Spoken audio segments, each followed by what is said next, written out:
the spiritual unity that Christ and Baha'u'llah and all other messengers of God have talked about relates to the nature of human beings, relates to how God has created us equally as a spiritual beings. The national boundaries, on the other hand, are all man-made. They are really the fruit or the results of a particular history, not just in Africa, but also in Europe, in Middle East. You see now the Iraqis and the Turks, the Kurds and the Turks, Iranians and others, Syrians and others. They all worry about the boundaries, and they challenge the boundaries.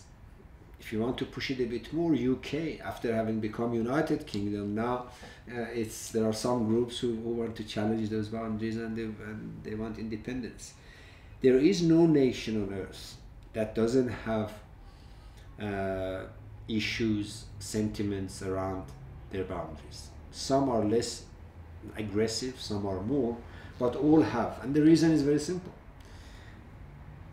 These boundaries were not divine. These boundaries were the results of a colonial leader, or a military leader, or an aggressive warlord putting a line somewhere. Today, Japan and China are arguing over boundaries, Philippines and China, Vietnam and China. So it goes. Why? Because those lines were created by some powerful militia type of person who did not have spiritual unity of humankind in mind. The indicator of success was how big a land can I have under my control. That was the sign of success, as opposed to what Christ says, love thy neighbor. That's the sign of success. That's the criteria for achievement. Baha'u'llah then goes one step further and says, love your neighbor better than yourself. Not just equal, but in other words, take the respect to a different level. That's the spiritual maturity. In the past, and the evolution of politics in Europe, all over, and we hear politicians and political scientists continuously talk about the necessity to put up with each other. Now it's good for life, for welfare, to have a peaceful environment.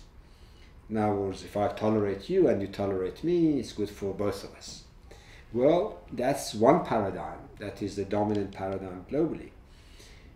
Yet Baha'u'llah says we must celebrate diversity, which is a different perspective, a different paradigm. He says it's not out of contingency, out of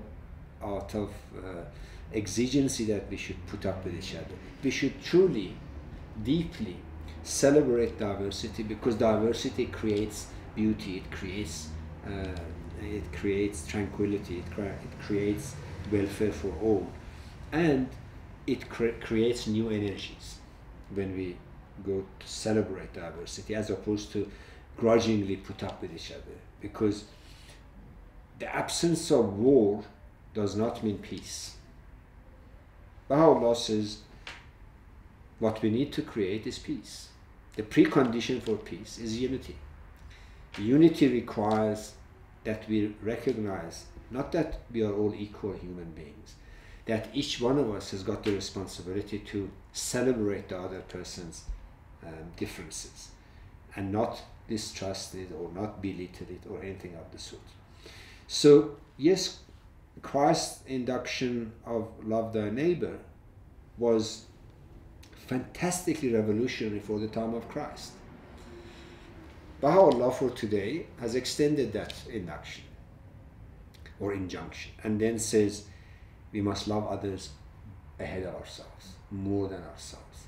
Why? Because the evolution of humankind on this incredibly diverse planet of humankind's tribes and nations and cultures has brought a realization that we didn't have at the time of Christ. At the time of Christ, we didn't have internet. We did not know what is and who is behind the hill, so to speak.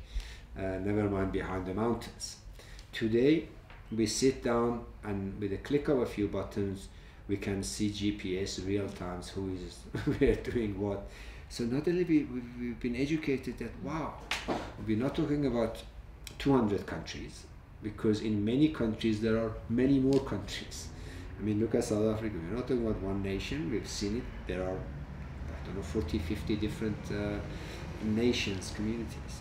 You look at a country like DRC, a massive country, over 2,000 languages, which means over 2,000 groupings in one country. And yet you want to force a sense of artificial unity. It's not going to hold unless each one of those, from within their heart, from the bottom of their being, truly believe in other person's spiritual and existential equalness and so on. So I think it's an evolution of human civilization on the planet, and it's not going to end here. It's going to progress. When we achieve peace and unity, new challenges will arise, and in those new challenges we'll have new guidelines. So that's how I see the two injunctions of Christ and Baha'u'llah in the historic sense, as part of the evolution of an ever advancing civilization on the planet.